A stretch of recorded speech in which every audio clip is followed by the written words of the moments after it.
অন্যদিকে জামিনে মুক্তি পেলেন ছাত্র সমাজের আহ্বায়ক সায়ন লাহিড়ী। হাইকোর্টের নির্দেশে তার জেল মুক্তি। গতকালই হাইকোর্টে সায়নের গ্রেফতারি নিয়ে প্রশ্নের মুখে পড়তে হয় রাজ্য সরকারকে। আজ দুপুর 2টোর মধ্যে ছাত্রনেতাকে মুক্তির নির্দেশ দেয় হাইকোর্ট। সেই নির্দেশকে চ্যালেঞ্জ করে আবার সুপ্রিম কোর্টে দ্বারস্থ হয় রাজ্য সরকার। হাইকোর্টের ডেডলাইন শেষ হওয়ার আগে ব্যাংশাল কোর্ট থেকে মুক্তি পান সায়ন। ছাত্রনেতার অভিযোগ, দমন পীড়নমূলক ধারা প্রয়োগ করেছিল পুলিশ। পাশে থাকার জন্য শুভেন্দু অধিকারীকে কৃতজ্ঞতা জানিয়েছেন তিনি। মাস্কট স্পিন কন্ট্রোল ল্যাবের পরীক্ষায় এটি প্রমাণিত। কেয়াসেট আলোপেক্স পেন্টা অ্যাক্টিভ নতুন চুল গজাতে সাহায্য করে, চুল পড়া বন্ধ করে। Keya Seth alopex penta active 10 hair fall প্রবলেমের একমাত্র সলিউশন। কোর্টের রায়ে খুশি আছি এবং আপনাদের মাধ্যমে বলতে চাই, আমরা যখন গণ আন্দোলন শুরু করেছিলাম তখন বলেছিলাম যে আমাদের যেহেতু কেউ নেই তার জন্য যারা আমাদের এই গণ আন্দোলনের সাথে সমর্থন জানাচ্ছেন তারা যেন আমাদের এসে পাশে দাঁড়ান। তো আপনাদের মাধ্যমে আমি আমাদের রাজ্যের বিরোধী দলনেতা শুভেন্দু অধিকারী মহাশয়ের কাছে কৃতজ্ঞতা জানাতে চাই। তার কারণ তিনি যেভাবে আমার পরিবারের পাশে দাঁড়িয়েছেন এবং আমার পাশে দাঁড়িয়েছেন, আমি চিরকৃতজ্ঞ তার কাছে থাকব। আমাদের আরও সতীর্থরা এখনও জেলে বন্দী আছে, তো আমাদের তাদেরকেও বার করানোর জন্য আমরা চালাব। দেখুন, আমরা শান্তিপূর্ণভাবে এই গণ আন্দোলনকে চালিয়েছিলাম, তো শান্তিপূর্ণভাবেই এই আন্দোলন শেষ হয়েছে। কিন্তু তারপরেও যেহেতু আমরা সরকার পক্ষের বিরুদ্ধে নেমেছিলাম, তাই বিভিন্ন দমনপীড়নমূলক নীতি আমাদের ওপর চাপানো হয়েছে। কিন্তু তারপরেও মহামান্য হাইকোর্ট যে রায় দিয়েছে সেটি আমাদের পক্ষে দেওয়ার জন্য আমি চিরকৃতজ্ঞ। আরজিকর হাসপাতালে অধীর রঞ্জন চৌধুরী আজকে গিয়েছিলেন। হাসপাতালে ঢোকার মুখে তিনি বাধাপ্রাপ্ত হন। গেটেই আন্দোলনকারীদের সঙ্গে কথা বলেন তিনি। প্রদেশ কংগ্রেস সভাপতির অভিযোগ, নির্যাতিতার পরিবারকে পুলিশ গৃহবন্দী করে রেখেছে। তথ্য প্রমাণ লোপাটের অভিযোগও তুলেছেন অধীর রঞ্জন চৌধুরী। আগে অনেকে এসেছিলেন উইদাউট ব্যানার, সমস্ত দল থেকে আমরা তাদের অনুরোধ করেছি এবং আপনারা যেভাবে আন্দোলনকে সলিডারিটি আমাদের প্রতি আমি নিশ্চয়ই জানাবো আমাদের দলের পক্ষে। ঠিক আছে, পুরো প্রবলেম বাইরে থেকে এই মুহূর্তে দেখা করে তাদের ভাবনার সঙ্গে আমি সহমত পোষণ করতে চেয়েছিলাম। This is nothing but to express my solidarity with them, with those agitating doctor. এবং তাদেরকে আমি হয়তো জল অফার করতাম। ঠিক আছে, তাদের মধ্যে একজন এসে বলল যে আমাদের দরকার নেই, কোনো অসুবিধা নেই আমার। তাদেরকে তো জানালাম কমসে কম আমি এসেছি, এইটুকু আমার কাছে যথেষ্ট। কিন্তু সমস্যা হচ্ছে কি বলুন তো, একটা কথা আছে বাংলায়, বজ্র আটুনি ফসকা গেরো। এখানে তাই দেখছি সব কিছু ঘটনা ঘটে গেছে, যে অপরাধ আবার হয়ে গেছে, তথ্য প্রমাণ লুট হয়ে গেল, ঘরের মেয়ে মারা গেল, ধর্ষিতা হলো, গোটা পরিবার বিচার চাইছে, সারা বাংলা বিচার চাইছে, সারা দেশ বিচার চাইছে। তখন পুলিশে কোনো হেলদোল ছিল না, কোনো নড়াচড়া ছিল না। আরজিকরে যাওয়ার আগে তিলোত্তমার বাড়িতেও যান তিনি কথা বলেন তার পরিবারের লোকজনের সঙ্গে। ঘটনায় রাজ্য সরকারকে নিশানা করেন প্রদেশ কংগ্রেস সভাপতি। এটা আরেকটা নাটক। ফাঁসির তো আইনে আছেই, ফাঁসির ব্যবস্থা আইনে আছে। সেই আইন বলে নির্ভয়া কাণ্ডের যারা অপরাধী তাদের 4 জনের ফাঁসি হয়েছে। কলকাতার বুকে আরেকটা ধর্ষণ খুনের অপরাধী ধনঞ্জয়, তার ফাঁসি হয়েছে। ভারতবর্ষে বহু জায়গায় ফাঁসি হয়েছে। ফাঁসির জন্য নতুন করে 10 দিনের মধ্যে বিল আনার দরকার। হঠাৎ করে মুখ্যমন্ত্রী এই জন্য চেগে উঠল, বাংলার মানুষের কাছে আরেকটা ধোঁকা দেওয়ার অস্ত্র পেয়ে গেল। নিজের অবস্থানে অনড় কুণাল ঘোষ। গতকালই বাংলার সেলিব্রিটিদের খোঁচা দিয়ে এক্স হ্যান্ডেলে একটা পোস্ট করেন তিনি বলেছিলেন, বাংলার তারকারা নিজের ইমেজ তৈরিতে মমতা বন্দ্যোপাধ্যায়ের পাশে থাকেন, অথচ বাংলার ইমেজ গড়তে তারকারা কেন নেই? বিতর্কিত সময় মুখ বন্ধ রাখেন তারকারা, আক্ষেপ করেছেন কুণাল।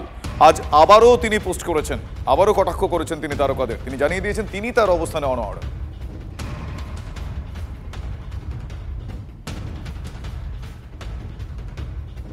কুণাল ঘোষের পোস্টের পরই সরব তৃণমূলের আরও এক অভিনেতা বিধায়ক সোহম চক্রবর্তী। বাংলাকে কালিমালিপ্ত করার চেষ্টা হচ্ছে, নির্দিষ্ট কোনো দলের স্বার্থে এ কাজ করা হচ্ছে। সমাজ মাধ্যমে ঠিক এভাবেই তোপ দেখেছেন সোহম। গতকালই বাংলার সেলিব্রিটিদের খোঁচা দিয়ে পোস্ট করেন তৃণমূল নেতা কুণাল ঘোষ। কিছুক্ষণ আগে আপনাদের সেই পোস্ট দেখাচ্ছিলাম। আজ তিনি নিজের অবস্থানে অনড় থেকে আবারও সংবাদ মাধ্যমে সরব হন।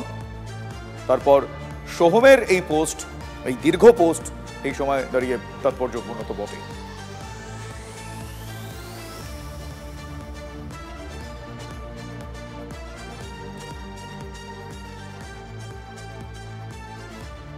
কুণাল ঘোষের এক্স হ্যান্ডেলে এই পোস্ট এবং এই বিষয় সংক্রান্ত প্রতিক্রিয়া জানার জন্য আমরা ফোন করেছিলাম কমলেশ্বর মুখোপাধ্যায়ের সঙ্গে, চিত্র পরিচালক। আমরা কথা বলেছিলাম বাদশা মৈত্রর সঙ্গে, আমরা কথা বলেছিলাম রূপা গঙ্গুলির সঙ্গে। তারা কি বলছেন একবার পরপর শোনাই আপনাদের। এই ধরনের রাইটিস্ট প্রোপাগান্ডিস্ট যে ছবি, এই রাইটিস্ট প্রোপাগান্ডা যেখানে রয়েছে, মানে দক্ষিণপন্থী প্রোপাগান্ডা একদম বলছি, সেই ধরনের ছবিতে আমার কোনো ইন্টারেস্টও নেই। ছবিটা আমি দেখতেও পারবো না। অনেক ভালো ছবি বাজারে এসেছে, সেই ভালো ছবিগুলো দেখতে পাচ্ছি না মানসিক বিপর্যয়ের কারণে। সুতরাং এইসব ছবি দেখা এবং তা নিয়ে মন্তব্য করাও ঠিক না। আর 3 নম্বর প্রশ্ন সেটা হচ্ছে যে বলছেন কঠিন পরিস্থিতি, এই কঠিন পরিস্থিতি কেন উদ্ভূত হলো, কেন এই কঠিন পরিস্থিতির মধ্যে দিয়ে আজকে যাচ্ছেন, এইটা নিয়ে আলোচনার প্রয়োজন আছে। এবং যে ঘটনা আরজিকরে ঘটেছে সেখানে অবশ্যই প্রশাসনিক দায় নিতে হবে। ছবি কোনটা চলবে কোনটা চলবে না সেটা দর্শককে ঠিক করতে দিতে হবে। দর্শক দেখে ডিসাইড করবেন। এরকম বহু ছবি ইদানিংকালে আমি নিজে দেখিনি, মানে আমার কন্টেন্ট দেখে পড়ে মনে হয়েছে এটা এক ধরনের প্রোপাগান্ডা, আমি নিজে রিফিউজ করেছি। এবং আমার মনে হয় মানুষের সে বোধ বুদ্ধি আছে, তারা দায়িত্ব নিয়ে ছবি রিফিউজ করতে পারে। কুণাল ঘোষ যেটা বলেছেন যে সমস্ত কোট আনকোট সেলিব্রিটি বাবু বিবি কিছু বলেছেন যারা মুখ্যমন্ত্রীর পাশে দাঁড়িয়ে ইমেজ বিল্ডিং করেন, এই কথাটা বলেছেন। এখন আমি প্রতিক্রিয়া আশা করব যে মুখ্যমন্ত্রীর পাশে যারা দাঁড়িয়ে থাকেন তারা কি মুখ্যমন্ত্রীর পাশে ইমেজ বিল্ডিং এর জন্য দাঁড়ান নাকি আদর্শগত চেতনা থেকে জন্য দাঁড়ান? যদি ইমেজ বিল্ডিং এর জন্য দাঁড়িয়ে না থাকেন তাহলে এই অপমানের পর তাদের প্রথম বলা উচিত কাল থেকে আমরা ইমেজ বিল্ডিং এর জন্য মুখ্যমন্ত্রীর পাশে দাঁড়াবো না। অরিজিতের সঙ্গে যা বক্তব্য দিয়েছেন সেটা খুবই লজ্জাজনক, অসম্মানজনক। আজকে দেখলাম তার বোধহয় প্রোফাইলটাও ডিঅ্যাক্টিভেট হয়েছে, বা সেটা কে করেছে, হয়তো নিজেই বিরক্তিতে করেছে, সেটাও হতে পারে। এত খারাপভাবে ওকে বলাটা, আক্রমণ করাটা ঠিক হয়নি। খুবই দেখুন, আসলে কি বলবো জানেন তো, মমতা বন্দ্যোপাধ্যায় এবার বুঝতে পেরেছেন উনি বারবার ভুল করছেন।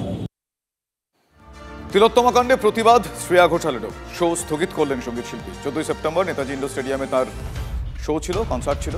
তিলোত্তমার মৃত্যুতে গভীর সমবেদনা জানিয়ে পোস্ট করেছেন শ্রেয়া। সুবিচারের দাবি জানিয়ে পোস্ট করেছেন তিনি। লিখেছেন, আরজিকর কাণ্ডে তিনি ভীষণভাবে বিচলিত। এই মুহূর্তে শো করার মতো অবস্থায় তিনি নেই।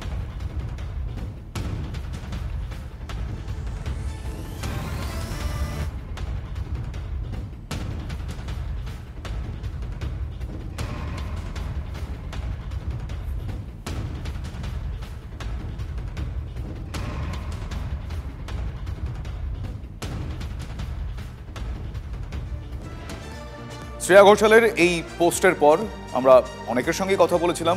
অভিনেত্রী, রাজনীতিক রূপা গঙ্গোপাধ্যায়, তিনি বিষয়টা কিভাবে দেখছেন তার প্রতিক্রিয়া আমরা পেয়েছি। শোনাবো।